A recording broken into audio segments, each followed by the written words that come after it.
Final ম্যাচের আগে মহাবিপদে Argentina.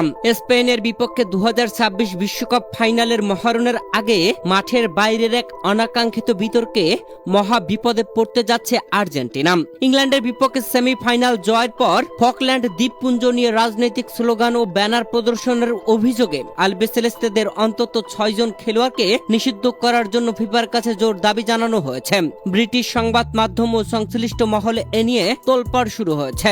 ইংল্যান্ডকে হারিয়ে ফাইনালে উঠলেও ম্যাচ শেষের নাটকীয়তা এখনো মাঠের বাইরে রূপ নিয়েছে।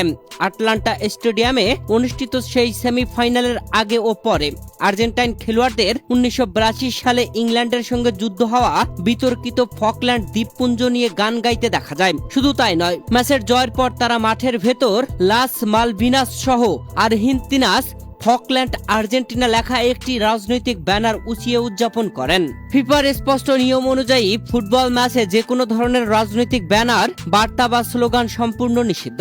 আর্জেন্টিনার খেলোয়াড়দের এমন কাণ্ডে ক্ষুব্ধ হয়ে ব্রিটিশ লিবারেল ডেমোক্র্যাটস দলের নেতা ও প্রভাবশালী রাজনীতিবিদ অ্যাড ডেবি বিশ্ব ফুটবলের সর্বোচ্চ নিয়ন্ত্রক সংস্থা ফিফাকে এই ঘটনার বিরুদ্ধে কঠোর ব্যবস্থা নেওয়ার আহ্বান জানিয়েছেন। তিনি ফিফা সভাপতিকে একটি আনুষ্ঠানিক চিঠিও পাঠিয়েছেন।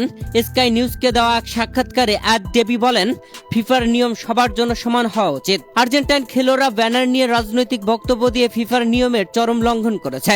এটি ফকল্যান্ড দ্বীপপুঞ্জের বাসিন্দা এবং সেই অবৈধ আগ্রাসনের বিরুদ্ধে প্রাণ দেওয়া শহীদ ব্রিটিশ সেনাদের পরিবারের জন্য চরম অপমানজনক। তিনি আরো মনে করিয়ে দেন, 2024 সালে একই ধরনের স্লোগান দেয়ায় স্পেনের রদ্রি ও আলভারো মোরাতাকে এক ম্যাচের জন্য নিষিদ্ধ করেছিল উয়েফা।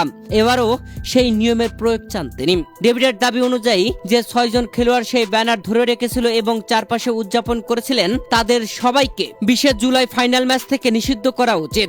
জানা গেছে, সেই বিতর্কিত ব্যানারটি হাতে ধরা অবস্থায় ক্যামেরাবন্দী হয়েছেন ক্রিস্টিয়ানো রোমেরো, লিসান্দ্রো মার্তিনেজ এবং জিওভানি লো সেলসো।